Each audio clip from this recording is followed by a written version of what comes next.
अमरावतीच्या महाजनपुरा भातकुली रोड परिसरात आज सकाळी एक 58 वर्षीय महिला विहिरीत पडल्याची घटना घडली।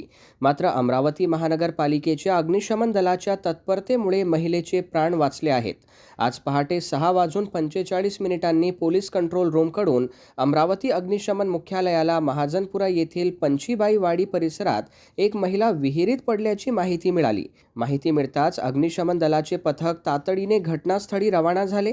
घटनास्थळी पोहोचल्यानंतर जवानांनी रोप लॅडरच्या सहाय्याने विहिरीत उतरून महिलेच्या कमरेला दोर बांधला आणि सुरक्षितपणे तिला वर काढले। आशा सुरेश दुधे, वय 58 वर्ष असे या महिलेचे नाव असून त्यांना पुढील उपचारासाठी शासकीय रुग्णालयात दाखल करण्यात आले आहे। या यशस्वी बचाव मोहिमेत वाहन चालक निलेश आजने, संजय चव्हाण तसेच फायरमॅन मनीष उताणे, राहुल घोडे, अमोल निस्ताने आणि मोहम्मद ताहिर यांनी महत्त्वाची भूमिका बजावली। सुदैवाने या घटनेत कोणतीही जीवितहानी झाली नसून पुढील तपास पोलीस करत आहेत।